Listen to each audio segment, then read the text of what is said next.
আজ বানাবো সম্পূর্ণ ভিন্ন স্বাদের পটল চিংড়ি। তো এখানে আমি পটলগুলোর মধ্যে থেকে বের করে নিয়েছি পটলের বীজ, আর এখানে দিয়েছি আদা কুচি, রসুন কুচি, পেঁয়াজ কুচি আর ডিম, আর আগে থেকে যে চিংড়ি মাছটা ছিল সেটা কুচি করে দিয়ে দিয়েছি, আর কতগুলি গুঁড়ো মশলা।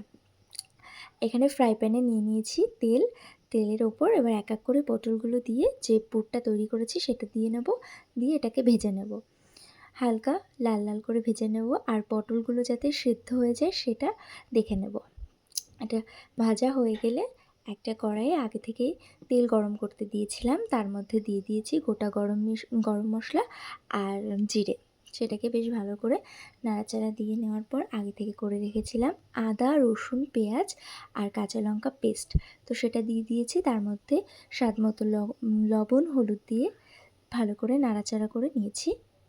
আর তারপর এটাকে কষানো হয়ে যাওয়ার পর এর মধ্যে দিয়ে দিয়েছি জল। আর এটাতে খুব অল্প জল দিয়ে করতে হবে, না হলে বেশি জল দিলে খেতে ভালো লাগবে না। এটা বেশ মাখো মাখো হলে ভালো হয়। তো সেদিকে খেয়াল রেখেই অল্প জল দিয়ে, আর এখানে কাশ্মীরি লঙ্কার গুঁড়োটা একটাই কারণে দিয়েছি, কেননা কাঁচা লঙ্কা দিয়েছিলাম বলে দেখতে বেশ একটা সবুজ সবুজ লাগছিল, তো এর জন্য একটু লাল লাল করার জন্য এটা দিয়ে দিয়েছি। তারপর একে একে পটলগুলো দিয়ে দিয়েছি, আগে থেকে ভেজে রাখা যে পটলগুলো ছিল সেগুলো দিয়ে দিয়েছি। দিয়ে দেওয়ার পর 10-20 মিনিট জাল দেওয়ার পর রেডি আমার পটল।